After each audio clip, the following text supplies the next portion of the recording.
Paz seja convosco. Mais uma vez, temos o privilégio de nos reunirmos no santo nome do Senhor. Aqui em Brasília a temperatura caiu um pouco, mas ainda está abafado, está chovendo. Isso é bom, porque o calor ele é perigoso. Está vendo uma reportagem ontem, lá num lugar onde criam-se galinhas, não sei qual que é o nome dessa especialidade. Morreram mais de 10 mil galinhas por causa do calor. E o dono tentou diminuir a temperatura com água, com ventilador, mas as galinhas elas não suportaram. Semelhantemente a você. Não em relação a ter muito calor, mas ter pouco. A palavra de Deus diz que a pessoa que é morna, ela não é nem fria nem quente, danoso. Se a pessoa ela é fria, ela não consegue ouvir as coisas do Senhor. E diferente do clima, diferente do que é o natural, nós temos que buscar esse calor interior, esse desejo, esta fome e sede pelo Senhor. Numa noite de domingo como essa, você poderia estar em 1000 outros lugares, mas você está aqui, ouvindo a palavra do Senhor. Mais do que a palavra de um homem, é a palavra, importa é a palavra de Deus. Aquilo que você ouvir, que for procedente da palavra, ouça, guarde no seu coração e aplique. Aquilo que você perceber que é algo que vem de mim, você não precisa levar em conta, não. Mas eu agradeço a Deus pela sua vida, que se predispõe de estar aqui nesta noite. Oremos. Senhor, em nome de Jesus, queremos glorificar, exaltar e bendizer o Teu nome, por mais esta oportunidade que o Senhor nos dá, de unidos e reunidos nesta ferramenta da internet, podermos, Pai, ouvir a Tua voz, ouvir os Teus ensinamentos. Desde já pedimos, Pai, que o Teu Espírito Santo seja sobre as nossas vidas, nos dê o entendimento, capacitação, que nós possamos realmente ouvir a Tua voz. Consagramos, Pai, todo este tempo ao Senhor. Oramos em nome de Jesus. Amém. Quero saudar você, mais uma vez, com a paz do nosso Senhor Jesus Cristo. Continuo convidando você a chegar um pouquinho mais cedo. Uma pessoa que chega mais cedo recebe 2 vezes a paz do Senhor. Então a vida dela fica mais cheia de paz. Quando você chega atrasado, você recebe uma vez só. É claro que eu estou brincando, não é medido desta forma. Mas é tão bom quando você faz o seu comentáriozinho. Eu leio todos. Fico alegre quando eu vejo você colocar o seu comentário. Quando eu não vejo o seu nomezinho lá, mesmo que você esteja assistindo, eu fico preocupado. Onde será que está? Onde que ela está? Onde que ele está? O que está fazendo? De tão importante? Ou o que aconteceu para que ele não estivesse unido e reunido conosco? Deixe sempre seu comentário. Dê um oizinho simplesmente, só para eu saber que você está aí. Em nome de Jesus. Em nosso último encontro, estivemos meditando no Salmos 42 sobre o tema confiar ou não confiar? Eis a questão. Será que eu estou fazendo a coisa certa? Essa é uma pergunta que paira sobre nós todos os dias. Todos os momentos você, de alguma forma, você olha para algo que está acontecendo e fala, será que eu estou fazendo a coisa certa? E mesmo que você decida fazer o que é certo, qual que é o padrão? Para você saber se é certo ou se não é. Como você mede isso? Juízes de futebol têm suas regras. Os médicos têm suas regras. Perante a Constituição existem regras, mas acima de todas elas, sem exceção, nós temos as Escrituras. Como lidar com essa regra maior, se o único contato que você tem com a palavra é, talvez, um dia na semana? Como você vai saber como funcionam as coisas, se você não se dedica na leitura das Escrituras? Cristãos com 1, 2, 5, 10 anos de cristianismo, até mais, que nunca leram as Escrituras de Gênesis a Apocalipse. Não conhecem as Escrituras. Não sabem a posição dos livros. Encontram-se perdidos. O verso que ficou da semana passada é Salmos 42, verso 9, que diz: digo a Deus, a minha rocha, por que te olvidaste de mim? Por que hei de andar eu lamentando sobre a opressão dos meus inimigos? Duas linhas, Salmos 42, 9, são duas linhas. Tantas perguntas embutidas nesse texto. Como saber que Ele é a rocha se eu não leio as Escrituras? Como saber que Deus não se esqueceu de mim? Qual é a garantia? Como suportar a opressão dos meus inimigos? Essas e outras respostas que assolam o mundo de hoje estão contidas nas Escrituras. Da mesma maneira que quando nos encontramos desidratados, somos ligados a um soro que pinga horas e horas a fio. Você fica olhando para aquele ping-ping e parece que não abaixa nada o soro. E aquilo vai e vai, é capaz de você pegar no sono e continua pingando. Porque o objetivo do soro é nos hidratar aos poucos. Semelhantemente, o contato diário com a palavra é que nos alimenta e nos fortalece. Às vezes você recebe uma grande dose da palavra. Você vai num seminário, você vai num retiro, você passa, agora eu vou ler, você passa um grande tempo lendo, grandes doses da palavra de Deus em períodos muito distantes, eles têm quase nenhum valor, pois gera uma fé superficial. A sua fé ela fica alicerçada em momentos, e não numa constância. Use seu tempo com sabedoria, se lembrando sempre que há tempo para todas as coisas. Há tempo para você se divertir. Há tempo de você ir na piscina. Há tempo de você trabalhar. Há tempo para você estudar. Há tempo para você ver televisão, para você namorar. Há tempo para todas as coisas. Inclusive, tempo para ler as Escrituras. Deus te ama. E eu também. A palavra de hoje tem como título A Recompensa do Justo. Normalmente nós vemos a condição de recompensa para aqueles que são os vitoriosos, segundo os padrões do mundo. Então, se você chega em primeiro lugar numa competição, você é ovacionado. Em segundo, nem tanto. Terceiro, ninguém se lembra. Mas nas coisas da vida não funciona dessa maneira. Em especial, para aqueles que são encontrados na palavra pelo Senhor como justos, há uma recompensa, ou várias recompensas. O texto de hoje está em Salmo 112, quero convidar você a abrir a palavra de Deus para que nós possamos ler a Santa Escritura do Senhor. Salmos 112.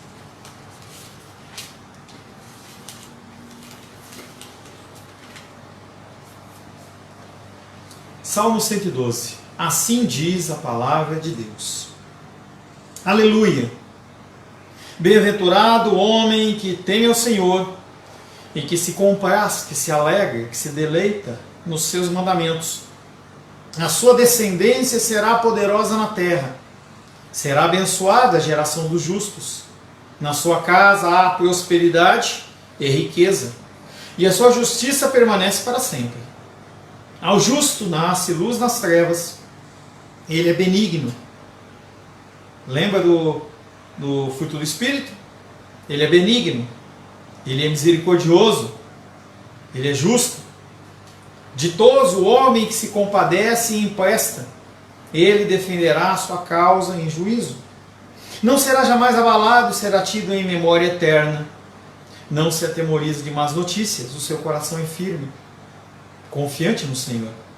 O seu coração bem firmado não teme, até ver cumprido nos seus adversários o seu desejo. Distribui, dá aos pobres, a sua justiça permanece para sempre, e o seu poder se exaltará em glória. O perverso vê isso, e se enraivece, range os dentes, e se consome. O desejo dos perversos, ele perecerá. Palavra do Senhor. Amém? Amém. Senhor, em nome de Jesus, lemos mais uma vez a Tua santa e bendita palavra. Nos ilumina, nos orienta, nos guia, nos dá a direção, Senhor. Mais uma vez, Pai querido, te agradecemos pela possibilidade de estarmos meditando nas Escrituras. Entregamos, Pai, o nosso entendimento, entregamos o nosso coração ao Senhor, para que o Senhor possa nos instruir. Que o nosso coração, como um bom terreno, possa já estar, Pai querido, lavrado para receber a boa semente. Peço, Pai querido, que o Senhor me capacite como instrumento da Tua vontade, para trazer um recado santo ao meu coração, aos nossos corações. Oro em nome de Jesus. Amém. Nós trabalhamos em prol de recompensas, até o nosso amor, ele é um amor que busca algo em troca. Dificilmente nós amamos ou fazemos, ou melhor, de uma forma impossível o ser humano ele não ama sem querer algo em troca. O único ser que consegue amar sem ter algo em troca, querer algo em troca, é Deus. E não é qualquer Deus. Porque a grande maioria dos deuses que não falam, não ouvem, não se movimentam, eles recebem farofas, pinga e toda sorte de coisas para que ele possa agir em seu favor. O Salmo 111, o Salmo anterior, ele louva a Deus pelas suas qualidades. E no Salmo 111, no Salmo 112, há o complemento do 111, que vem reconhecendo as qualidades do homem que é piedoso, do homem que é justo. Homem no sentido de ser humano. Nós agirmos segundo as Escrituras e segundo as suas ordenanças. O salmista elabora a ideia do temor do Senhor e a desenvolve descrevendo o caminho da vida do justo. Nossa justiça não é nossa, mas é uma justiça que é alicerçada na figura de Cristo. Nós não somos justos em nós mesmos, nós somos justificados em Cristo. E a partir da sua justiça, nós somos guiados num caminho reto. Como a maior parte da humanidade espera prosperar através de feitos maus, e geralmente se esforça para enriquecer através do roubo, da fraude e todo gênero de injustiça, o profeta enumera as bênçãos que Deus concede àqueles que o adoram em pureza, a fim de sabermos que ao desejar uma vida reta, piedosa e moral, nós não perdemos a nossa recompensa. Às vezes a gente vê, ou melhor, a gente sempre vê nos noticiários a figura das pessoas se enriquecendo de uma maneira ilícita, querendo levar vantagem no seu próximo. E nós nos indignamos, mas nós fazemos semelhantemente. Nós procuramos de alguma maneira sempre levar vantagem. E nós vamos falar um pouco a respeito disso. Mas Deus diz que para aquele que permanece no caminho, Deus fala para aquele que procura ser um homem, um ser humano moral, ele tem recompensas. Talvez não sejam as recompensas que você quer. Talvez não sejam as recompensas que o mundo promete. Mas são as melhores recompensas que você pode receber. O primeiro versículo de 3 que nós vamos meditar é Salmo 112, 1, que diz: Aleluia! Bem-aventurado o homem que teme ao Senhor e se compraz nos seus mandamentos. O salmista começa com a expressão familiar conhecida, aleluia, louvado seja o Senhor. Inicia esse salmo e põe a adoração, antes de fazer uma descrição do que é um verdadeiro adorador, antes que ele explique o que esse adorador tem que fazer para ser considerado um adorador, ele coloca uma expressão de adoração. Aleluia. Bendito seja o nome do Senhor. Salmos capítulo 1, verso 1 e 2 diz: Bem-aventurado o homem que não anda no conselho dos ímpios, não se detém no caminho dos pecadores, nem se assenta na roda dos escarnecedores. Antes o seu prazer está na lei do Senhor, e na sua lei medita de dia e de noite. Prazer, alegria. Em outro versículo a palavra de Deus diz: quanto você ama as Escrituras, é quanto você se dedica a ela. Aonde está o seu coração? Aí está a sua paixão. No que você dedica mais tempo? Ali está o seu ídolo. Ali está a sua paixão. Embora o profeta comece em adoração, aleluia, ele tem em vista algo muito mais profundo do que a convocação dos fiéis a um louvor divino. Praticar a perversidade e dar continuidade à injustiça em todos os aspectos gera infelicidade às pessoas. E embora a integridade ela seja exaltada, dificilmente 1 em cada 100 pessoas a busca. Todos imaginam que serão infelizes se não lançarem mão de tudo que passa na frente, como seu despojo. Então a ideia do mundo, que o mundo fala é: a coisa passou na sua frente, você tem que agarrar. Não importa se você precisa, não importa se é justo ou injusto, é uma oportunidade que está passando na sua frente. Agarre essa oportunidade. Cuidado com isso. Cuidado com isso. Nós temos o exemplo da década de 80, do jogador famoso da Copa de 1970, que ele falou, estava fazendo uma propaganda, acho que era um cigarro, e ele falava que você tem que levar vantagem em tudo, certo? E isso impregnou no coração do brasileiro, de tal maneira que tudo o que é possível fazer, ele faz para levar vantagem. Se você tiver a oportunidade de ir para o exterior, eu já fui uma vez para os Estados Unidos, e lá eu observei que os brasileiros não são bem vistos, porque o brasileiro ele vai no hotel e ele rouba a toalha. O brasileiro ele vai num lugar que é para tomar um refrigerante lá, que é um copo, você compra um copo, você pode tomar quanto você quiser, e eles estão em 3, ele pega um copo só, porque eu vou economizar, e ele quer levar vantagem em cima do outro. Tudo o brasileiro quer levar vantagem. Nós, como brasileiros, nós temos essa sina no nosso coração, que não vem de Deus. Romanos capítulo 12, verso 2 diz: e não vos conformeis com esse século, mas transformai-vos pela renovação da vossa mente, para que experimenteis qual seja a boa, agradável e perfeita vontade de Deus. Não molda a sua vida segundo os padrões do mundo, segundo os padrões dos seus amigos.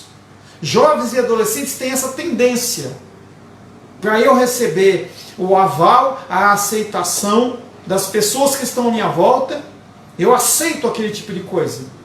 É onde se inicia o uso de drogas, é onde se inicia o consumo de bebida alcoólica, com o sentido de você ser aceito. Hoje não tanto, mas antigamente mais. Você tragava o primeiro cigarro, graças a Deus fui livre disso. Você tragava os seus primeiros cigarros para que as pessoas elas pudessem falar assim: olha, ele também está conosco. Era um símbolo. A palavra de Deus diz: não se conforme, não pega a forma, não seja igual, não seja semelhante, seja diferente. Não queira levar vantagem em tudo, seja justo. Em oposição a isso, o profeta nos diz que o mais vantajoso é esperar a ação amorosa de Deus e não aplicar todo tipo de injúria e dar continuidade a todo tipo de injustiça ao nosso alcance. O profeta fala: para. Uma coisa que nós gostamos de fazer, furar fila, é uma atitude injusta. Pastor, não tem nada a ver, tem tudo a ver. A pessoa ela está lá na fila e você quer de alguma maneira pular. Isso acontece quando um ente querido está com um enfermo, aí ninguém consegue vaga, aí você vai lá e mexe os pauzinhos para que o teu ente querido seja tratado, o outro que se lasque. Quem estava na fila para entrar naquele negócio, você não está preocupado, você está preocupado com o seu. Pastor, você não faria o mesmo? Pecaminosamente faria. Mas não está certo. Nós somos levados a esse contexto de furar fila todo o tempo. Eu estou com uma causa na justiça, e aí eu entrei lá no site, não consegui, fui lá na Receita Federal, e o fiscal falou para mim assim: olha, faz assim, entra por cá, abre uma reclamação na ouvidoria, que ele vai pegar o teu processo que está lá embaixo e vai colocar em cima. Não é justo. E os outros? O temor do Senhor anuncia a proclamação de uma bênção em prol de tal pessoa. Que pessoa? Aquela que é mansa, aquela que busca justiça, cuja principal distinção é o seu deleite nas ordenanças de Deus. Deus está no controle de todas as coisas. Faça aquilo que está nas suas mãos, mas não fura fila. Talvez o título da palavra melhor seja: não fure fila.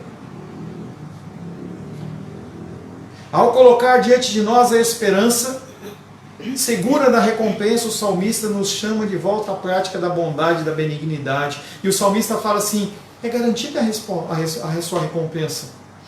Você não é obrigado a se amoldar ao mundo. Haja conforme as Escrituras. Volte às antigas práticas. Continue agindo como você agia no passado. Falava hoje pela manhã, não é do meu tempo, mas a gente vê nos filmes, aqueles homens muito bem trajados, com seus chapéus, as cartolas, eles passavam e cumprimentavam as senhoras, os senhores. Bom dia, boa tarde. Havia educação, havia manifestação de respeito. Nós temos que voltar às velhas práticas. Nós temos que voltar à ação de amor segundo as Escrituras. Apocalipse capítulo 2, versos 4 e 5, o Senhor exorta uma das igrejas da Ásia dizendo: tenho porém contra ti que abandonaste o teu primeiro amor. Você não está mais agindo como você agia. Quando você recebeu Cristo no seu coração, você era temeroso em fazer aquilo que não agradava ao Senhor. Hoje, lembra-te de onde caíste, arrepende-te e volta à prática das primeiras obras. E se não, venho a ti. Moverei do teu lugar o teu candeeiro, caso não te arrependas. Peia. Peia. Não quer dizer que toda queda que você toma tem esse significado, mas muitas delas têm. Deus fala: não faça isso. Você vai e faz, peia. É assim que corrige. É assim que age. Deus age. Ele manda os seus profetas, Ele manda as Escrituras. Quando os filhos e filhas não ouvem, não atendem, peia. E aí nós reclamamos.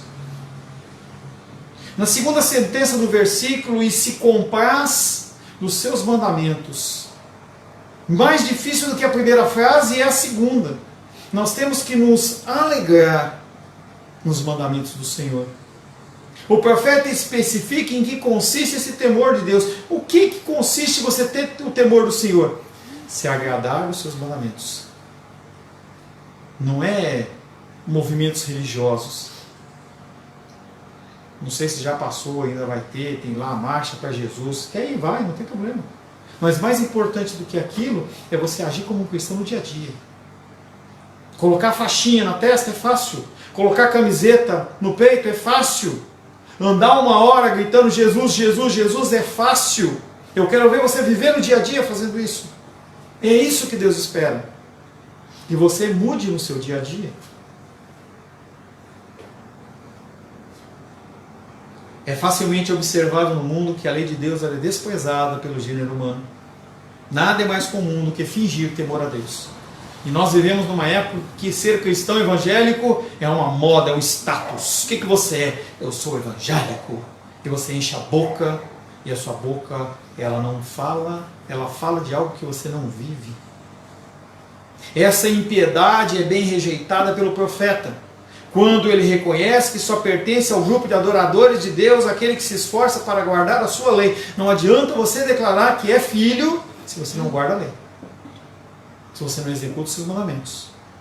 João 14, 21 diz: aquele que tem os meus mandamentos e os guardas, é esse que me ama. E aquele que me ama será amado do meu Pai, e eu também o amarei e me manifestarei a ele. A forma de você demonstrar o amor seu por Deus, pela sua palavra, é cumpri-la. Não é ter ela no carro, ter uma prateleira cheia de Bíblia, não é isso. Carteirinha de igreja não muda nada. E esse temor tem que se dar com alegria. Em outras versões, a palavra usada é o deleitar-se. Você pensa na coisa que é mais prazerosa para você, é o que o profeta fala da palavra. É o que nós trabalhamos até a semana passada no Salmo 42. Assim como a corça anseia por águas, assim tenho sede pela palavra. O profeta ele faz distinção entre o empenho voluntário e solícito para guardar a lei e aquilo que consiste em mera obediência servil e compulsória. É possível você guardar a lei e não agradar a Deus? Sim. É só você fazer na marra. É só você fazer por obrigação. Quando João Batista recebe aqueles homens fariseus para serem batizados, ele olha e fala: raça de víboras, quem ensinou vocês que sendo batizado vocês têm a vida eterna? Quem ensinou vocês? As pessoas elas acham que rituais religiosos eles trazem a salvação e não trazem. Mateus 21, 28 e 29 fala de uma história interessante. Um pai tinha 2 filhos. E ele chegou para um filho e falou assim: filho, vai para a vinha, vai trabalhar. E ele falou: eu vou, papai, pode dizer que eu vou. E não foi. Ele chegou para o segundo filho e falou: filho, vai para a vinha. Ele falou: não vou, estou cansado, vou jogar videogame. E aí ele se arrependeu e foi. E a pergunta que foi feita é: quem que agradou o pai? Aquele que foi pronto em dizer que ia e não foi? Ou aquele que disse que não ia, mas se arrependeu e foi? Temos que ser como o segundo filho, em que nós somos rebeldes por natureza, mas que nós nos arrependemos e mudamos o nosso comportamento. Devemos, pois, abraçar alegremente a lei de Deus, fazendo isso de tal maneira que o amor por ela, com toda a sua doçura, se sobrepõe a todas as fascinações da carne. Do contrário, a mera atenção a ela será totalmente sem valor. Se você tem a vida cristã como um status, não vale nada. Se você não consegue ler um capítulo por dia, você está longe de ser cristão. Eu ouso dizer que você, se não corrigir, você vai para o inferno. Porque se você não se alimenta da palavra, você está se alimentando de outra coisa.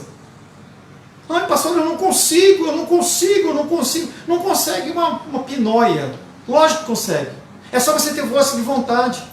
Porque se eu chamar você para ir para viajar ou para um churrasco, você acorda.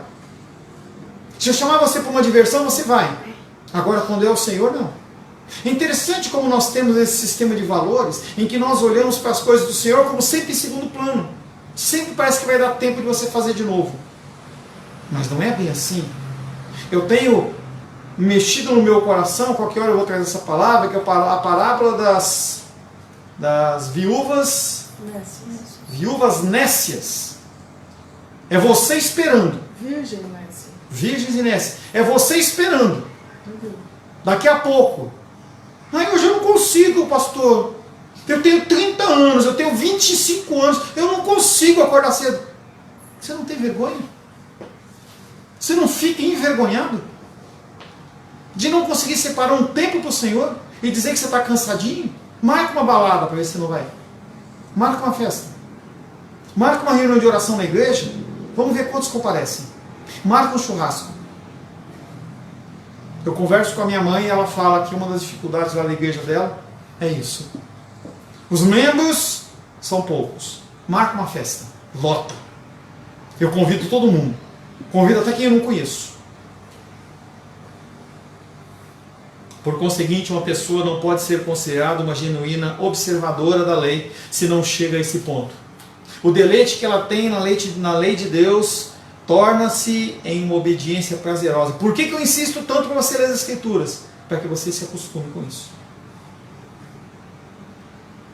Essa semana, com muita alegria, a Rayane ela conseguiu ler o Novo Testamento pela primeira vez. E ela falava assim para mim: Pastor Paulo, eu não conseguia ler um capítulo. Hoje eu já posso dizer, eu li o Novo Testamento inteiro. Que bênção! Que crescimento! Se você lembrar dela um tempo atrás, ainda tem falhas, ainda tem erros, ainda tem as explosões, mas está no caminho certo. Está lutando. Está lutando. Faça dia, faça sol. Vou ler. Salmos capítulo 1, verso 2 diz: antes o seu prazer está na lei do Senhor, e na sua lei medita de dia e de noite. Por que você não medita nas Escrituras? Que você não tem prazer na leitura da palavra. É chato para você. É mais fácil ver Netflix, ver as contendas, ver os assassinatos, ver os adultérios. Isso você gosta. Isso o ser humano gosta. Mas quando você começa a ler as Escrituras, dá sono. Resumindo, o profeta, ao afirmar que os adoradores de Deus são felizes, nos guarda da terrível ilusão que os ímpios praticam contra si mesmos. Eles imaginam que podem colher alguma felicidade da prática do mal. Esses homens que nós vemos nos jornais, que roubam, que defraudam as finanças públicas, que trabalham com drogas, vendem milhões, andam de carrões e jato, o destino deles está preparado. Eles não são felizes. podem ter momentos de alegria, mas eles não são felizes. Salmo 112, verso 2 e 3, os dois últimos versículos. A sua descendência será poderosa na terra, será abençoada a geração dos justos. Na sua casa a prosperidade e riqueza, e a sua justiça permanece para sempre. Com o propósito de confirmar a declaração do verso anterior sobre a felicidade do homem que teme a Deus e se deleita nos seus mandamentos, o profeta enumera as evidências da benignidade de Deus, que ele costuma conceder aos seus verdadeiros adoradores, porque sempre no nosso coração fica: qual a vantagem? O que eu ganho com isso? Ele vai falar. Ele não só simplesmente diz que você vai ser bendito, que você vai ser recompensado. Ele vai falar pelo menos duas coisas, que eu separei, duas coisas que são para aqueles que são justos, para aqueles que buscam o caminho da justiça.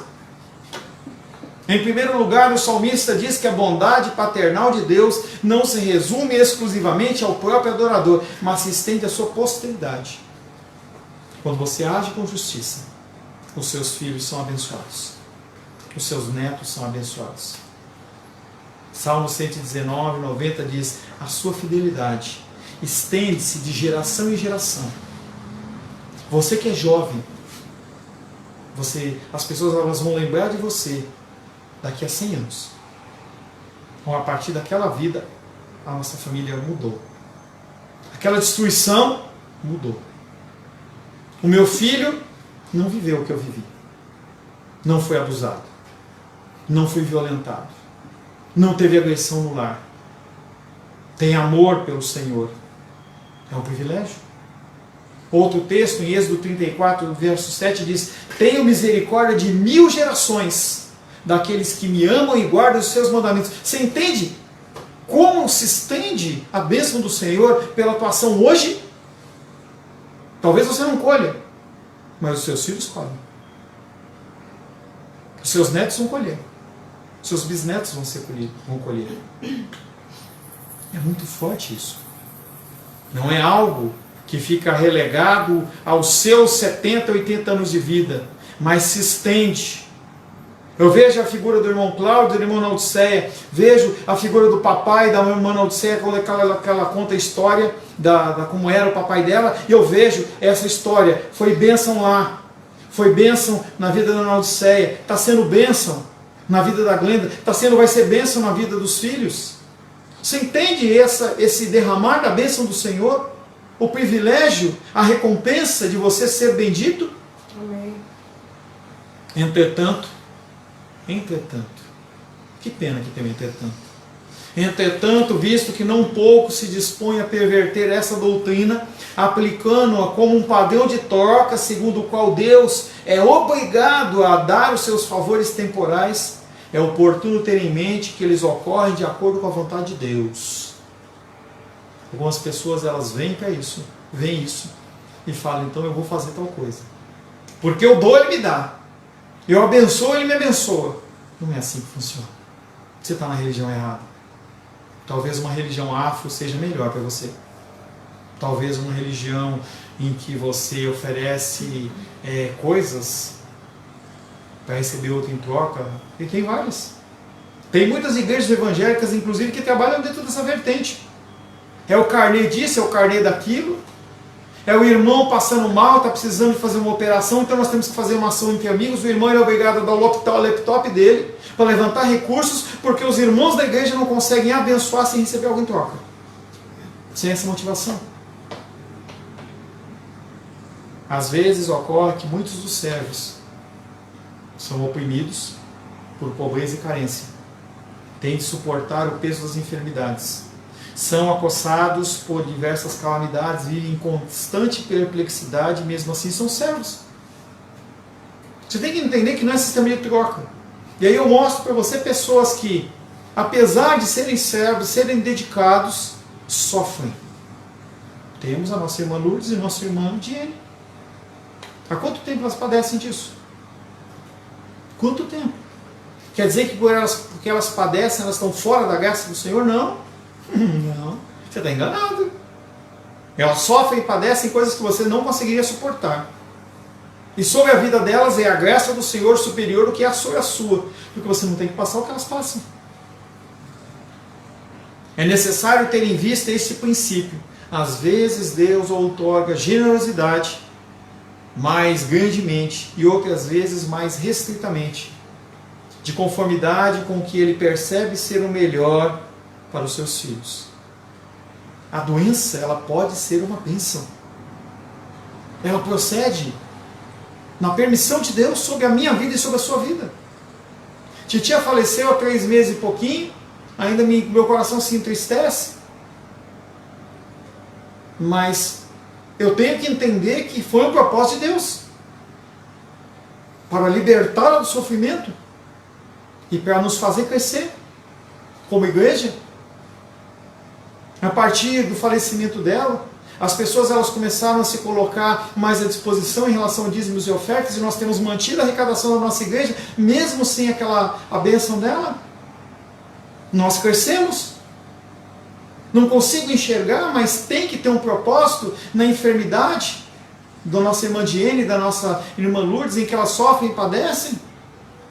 E elas vão sendo forjadas no Senhor, e Deus as sustenta. Deus ele não dá suas bênçãos à revelia, parece que Deus ele sai semeando para qualquer lado. Não, Ele semeia na medida certa para quem Ele quer, porque Ele sabe o que é melhor. Romanos 8, 28 diz: sabemos que todas as coisas cooperam para o bem daquele que ama a Deus, que é chamado segundo o seu propósito. Aquilo que acontece na nossa vida é segundo o propósito de Deus. Não adianta se amarrar. A permissão é de Deus. É claro que você não tem que aceitar de bom grado e ficar todo felizão, né? Eu não consigo fazer isso. Mas entenda que Deus está no controle de todas as coisas. Apesar da aparente realidade de abandono, o justo e a sua descendência são abençoados. É a palavra dele. Com frequência, Deus frustra as esperanças vãs dos ímpios, que têm como único objetivo impor regras ao mundo e elevar seus filhos a posições de riqueza e honra. Deus vê o plano dos ímpios e Ele quebra eles. Às vezes Ele permite que dê continuidade. Em contrapartida, como os fiéis se satisfazem em criar seus filhos no temor de Deus e se contentam em viver com modéstia, Deus, como que com mãos estendidas, os engrandece. As pessoas elas conseguem aprender a viver na dificuldade e glorificar ao Senhor. E Deus os honra. Esther capítulo 6, verso 3, conta uma história em que Mordecai, lá em Esther, ele salva o rei. E é anotado no livro real. E ninguém fez nada. Em certo momento o rei acorda e vai ler a lei lá dos escritos lá. Ele fala: esse cara aqui que me salvou, o que foi feito com ele? O cara olhou para ele e falou assim: nada, nem obrigado nós demos. Ah, é? Então disse o rei: que honras e distinções se deram a Mordecai por isso? Nada lhe foi conferido, responderam os servos do rei que o serviam. E ele falou assim: então vamos lá. Deus moveu o rei no momento certo para que Mordecai fosse honrado. Isso não ocorre de forma instantânea. Esse agir de Deus, ele não é instantâneo. As pessoas inexperientes elas são treinadas gradualmente por meio de benefícios temporais a fim de nutrirem uma esperança mais sólida. Você vai recebendo porções, é aquela visão do soro, gotinha, ó. Você vai sendo hidratado aos poucos. Aos poucos você vai crescendo. Você recebe um pouco, você lida com aquilo, você recebe uma outra quantidade e assim por diante. 1 Coríntios capítulo 3, verso 2, o apóstolo Paulo fala da dificuldade daqueles que recebem e não crescem. Não querem crescer, estão satisfeitos naquela condição deles. Leite vos dei a beber, não vos dei alimento sólido, porque ainda não podeis suportá-lo. Nem ainda agora podeis, porque ainda sois carnais. Você passa por uma luta e dificuldade, aprenda o que você tem que aprender naquilo, porque senão você vai passar de novo. Pastor, misericórdia, mas é assim. Se você entrar numa escola correta, e você não estudar durante o ano, sabe o que vai acontecer no final do ano? Você vai fazer de novo. Não é maldade. Ah, o diretor é mau. Não, você não tem capacidade para você avançar. No sistema escolar é assim. Você acha que no sistema de Deus ele vai te passar para frente? Para você lidar com uma coisa mais forte, mais pesada? podemos observar que não é incomum, que piedosos e santos passem fome, vivam em carência e tenham apenas o básico para sobreviver. Certa feita, em João capítulo 9, verso 2 e 3, Jesus e os discípulos estavam andando e viram um rapaz cego. E a cegueira, dentro do contexto daquela época em especial, era visto como um juízo de Deus. E os discípulos olham para Jesus e falam: quem pecou para esse rapaz nascer cego? Foi ele ou foi seus pais? Jesus fala: nem ele, nem os pais. Ele é cego para que se manifeste a glória de Deus. Você padece por outras dificuldades para que se manifeste a glória de Deus. Minha titia faleceu dia 12 de julho para que se manifeste a glória de Deus. André e Ivane estão com Covid para que se manifeste a glória de Deus. Claro que nós não temos que nos acomodar neste conceito e não fazer aquilo que nos é devido. Mas entenda que aquilo que acontece com os filhos e filhas de Deus é pela vontade do Senhor. Não adianta se amarrar, não. Não adianta. Você pode amarrar à vontade, mas vai acontecer segundo os planos dele. Qual a vantagem, então? Qual a vantagem? Os bons e sinceros, eles são satisfeitos com a sua condição humilde. Enquanto nenhuma porção, por maior que seja, mesmo na extensão do próprio mundo, satisfará o ímpio. Uma das bênçãos é você se satisfazer. Não é se acomodar. Diferente. É se satisfazer. É você estar perante um arroz com um zóio, um ovo, e você olhar e falar assim: que delícia. Não precisa postar no Facebook, no Instagram. Não precisa colocar lá assim: se você é humilde, come pão com ovo. Não é isso. Mas você olha para aquele alimento e você fala assim: que delícia. Você abre seu armário e põe aquela camisa: que cheirosa. Entenda que as pessoas que não têm satisfação, elas sofrem. Mas quando você tem Deus no coração, Deus, ele coloca no seu coração a satisfação de você, com aquilo que você tem, você está satisfeito. Não é comodidade, não é se acomodar, não é ficar sentado na rede, acordando 10 horas da manhã, não é você não ir trabalhar, não é nada disso. É você ser satisfeito com aquilo. A gente tem dentro da nossa igreja muitas pessoas que trabalham com venda de flores. Em alguns momentos de cristianismo exacerbado, eu via eles falando assim: olha, eu vou até tal hora, Senhor.